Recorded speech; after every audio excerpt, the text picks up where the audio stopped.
Yang kedua tentang doa syid.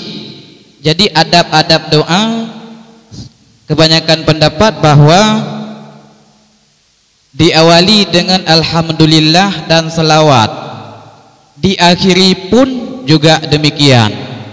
Cuman ohate bak akhir kawai selawat tak ke pujo.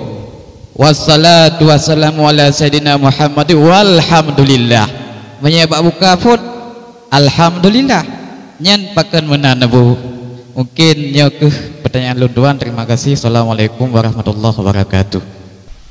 Onian masalah khatam, masalah permulaan ya.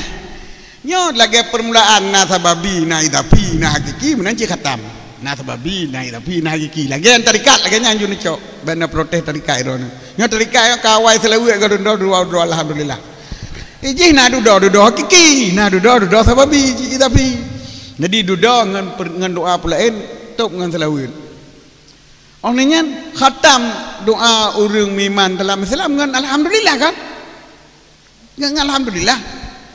Kita ngepegah dalam nyana pu dalam mahli, pu dalam kedua lo. Bak khutbah pu bukan.